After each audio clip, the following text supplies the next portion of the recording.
Hola a todos, soy Jorge Lorenzo, responsable del Departamento de Aguas y Envases de CNTA. En CNTA, como socio tecnológico de la industria alimentaria, hemos creado estas píldoras formativas en las cuales abordamos de manera breve temas que pueden resultar de mucho interés para el sector. En la píldora de hoy vamos a hablar sobre el agua en la industria alimentaria. Como sabéis, la industria alimentaria es una gran consumidora de agua y por tanto una gran generadora de vertido. Por lo tanto, es un recurso que se tiene que tener muy controlado y optimizado dentro de la empresa. Y siempre se tiene que tener controlado desde dos puntos de vista. Uno, el primero, el medioambiental. Es un recurso limitado y por tanto hay que hacer un uso responsable y sostenible del mismo. Y segundo punto de vista, el operacional. Hay que optimizar y ser lo más eficientes posibles en el empleo de este recurso para reducir al máximo los costes operacionales del residuo, ¿no? Y de lo que supone el usarla. Lo primero que vamos a hacer es definir qué es el agua de consumo. El agua de consumo es el agua empleada para la fabricación, el tratamiento, la conservación o la limpieza dentro de la industria alimentaria. Este agua nos puede venir de diferentes orígenes. Por ejemplo, una puede ser agua de red. Agua de red es el agua que nos suministra el municipio o la mancomunidad que lo gestione. Pero también puede haber otro tipo de orígenes de agua, por ejemplo agua de pozo, si tenemos un pozo propio dentro de la industria, o un agua superficial como puede ser de río, de canal, de lago, de estanque, de balsa de riego. Todas estas aguas, para poder ser empleadas en la industria alimentaria, deben cumplir con unas condiciones higiénico-sanitarias. Estas condiciones vienen reguladas en el Real Decreto 140/2003 sobre aguas de consumo. En este Real Decreto se definen una serie de parámetros que hay que analizar y que hay que caracterizar para saber si el agua es apta para poder ser empleada en la industria alimentaria o no. En el anexo 1 vienen todos los parámetros que hay que analizar y vienen desglosados por tipo de parámetro que es. Por ejemplo, viene una tabla que son parámetros microbiológicos, como por ejemplo E. coli, coliformes, streptococos, enterococos. Hay otra tabla que serían los parámetros físico-químicos, por ejemplo, nitratos, cloruros, sulfatos, y hay otra tabla que se refiere más a contaminantes, por ejemplo, metales pesados, plaguicidas, compuestos orgánicos volátiles, acrilamida y otra serie de contaminantes que no debe contener el agua. Entonces, la industria tiene que comprobar que el agua que está empleando no tiene ningún riesgo para la salud. Si al analizar el agua nos damos cuenta de que alguno de estos parámetros no cumple con la legislación que hemos comentado, entonces sería necesario realizar algún tipo de tratamiento sobre el agua para poder usarla. Los tratamientos hay muchos y hay diversos. Por ejemplo, tenemos filtración, que puede ser, por ejemplo, un filtro de arena o un carbón activo. Tenemos, por ejemplo, una sedimentación, que puede ser una decantación. Tenemos, por ejemplo, un tratamiento físico-químico, que consiste en coagular, flocular contaminantes o sustancias para poder ser luego retiradas posteriormente, o una simple desinfección, como puede ser una cloración, una ozonización o una radiación ultravioleta para eliminar los microorganismos que puedan tener el agua. Si ya después de los tratamientos nuestro agua cumple con los requisitos impuestos por el Real Decreto 140, que hemos comentado anteriormente, entonces ya podremos utilizarla dentro del proceso productivo. Y la utilizaremos en muchos sitios, ¿no? La podemos utilizar en el lavado, la podemos utilizar en el pelado, la podemos utilizar en el cortado, en el transporte, en el escaldado, como líquido de gobierno. Hay muchas operaciones que dependen del agua y su calidad. Pero además en la industria es necesario implantar un plan de control. Un plan de control consiste en realizar análisis varios a lo largo del tiempo para asegurar que durante todo este tiempo nuestro agua sigue siendo apta y ya puedo utilizar para mi proceso. Estos planes de controles vienen definidos también en el Real Decreto 140/2003 y define diferentes tipos de controles, ¿no? Hay dos tipos básicos o habituales. Uno es el control, el denominado control, que consiste en una serie de parámetros indicadores que nos dan una idea de cómo está el vertido a nivel general, y otro es el análisis completo, en el que ya se analizan todos los análisis, todos los ensayos, todos los parámetros que vienen en ese anexo 1 del Real Decreto 140. Otro aspecto que tenemos que tener en cuenta es la frecuencia. saber si tenemos que hacer el análisis cada semana, cada día, cada mes o cada año. Esto también viene definido en el Real Decreto. Y por último, la ubicación, donde tengo que tomar la muestra, donde tengo que muestrear o hacer el control. También el Real Decreto indica que es muy importante que estos análisis tengan una serie de características y calidades.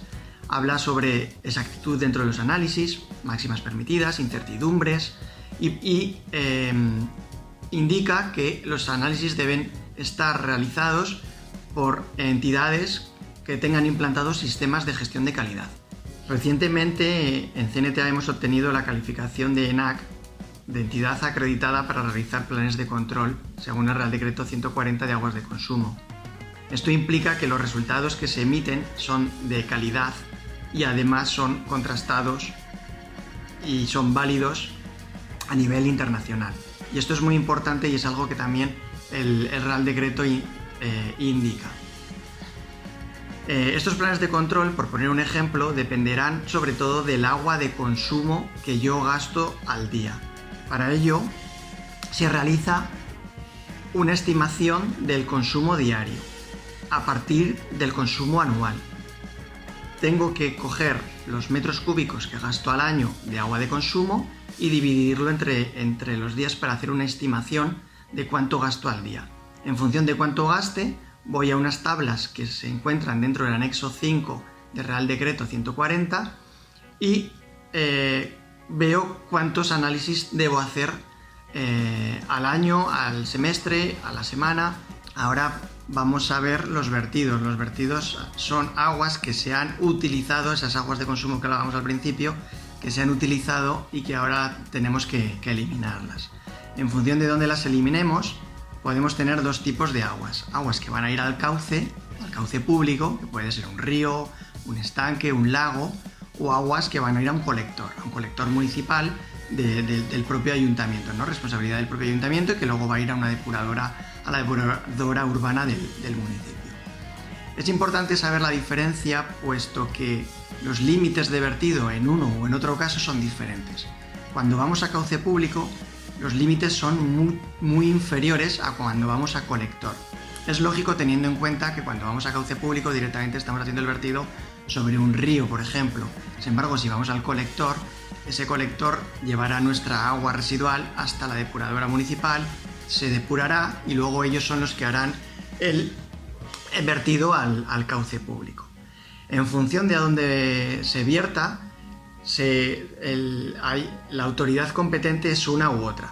Por lo tanto, si vamos a cauce público, serían las administraciones hidráulicas las que gestionarían la autorización del vertido e impondrían los límites a ese vertido, que los impondrían según el Reglamento Público Hidráulico, que es una legislación a nivel nacional. Sin embargo, si vertimos al colector municipal, son los gestores locales, las mancomunidades o los propios ayuntamientos los que se ocupan de gestionar, de conceder las autorizaciones de vertido pertinentes en función de su depuradora o de su colector, ¿no? Si son capaces de coger nuestra agua residual o no. Esto en cada comunidad autónoma se rigen por una legislación particular, por lo tanto es muy complicado decir qué legislaciones son las que le aplicarían a los diferentes colectores. Por eso lo mejor es una vez que tengamos claro si nuestro agua residual va al colector o va al cauce, poder orientar sobre los límites que impone cada comunidad autónoma o el cauce público hidráulico. En cualquier caso, si nuestro agua no cumpliese con los límites impuestos, tendríamos que realizar un tratamiento antes de ser vertida. Estos tratamientos los hay de diferentes naturalezas. Pueden ser tratamientos físico-químicos, de coagulación, de floculación, físicos, como filtraciones, o biológicos, como los reactores biológicos de fangos activos, de lecho móvil, o MBR, SBR, que seguro que os suenan. Y por último quería hablaros sobre los diagramas de agua. Los diagramas de agua es una herramienta muy eficaz para gestionar adecuadamente el agua de las industrias.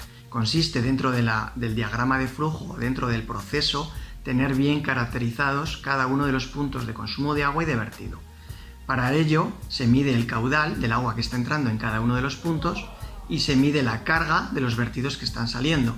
De esa manera podemos de manera eficaz gestionar cada uno de ellos.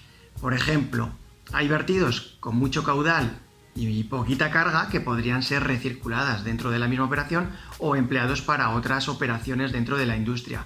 O hay vertidos que tienen mucha carga y que tendrán que ser tratados.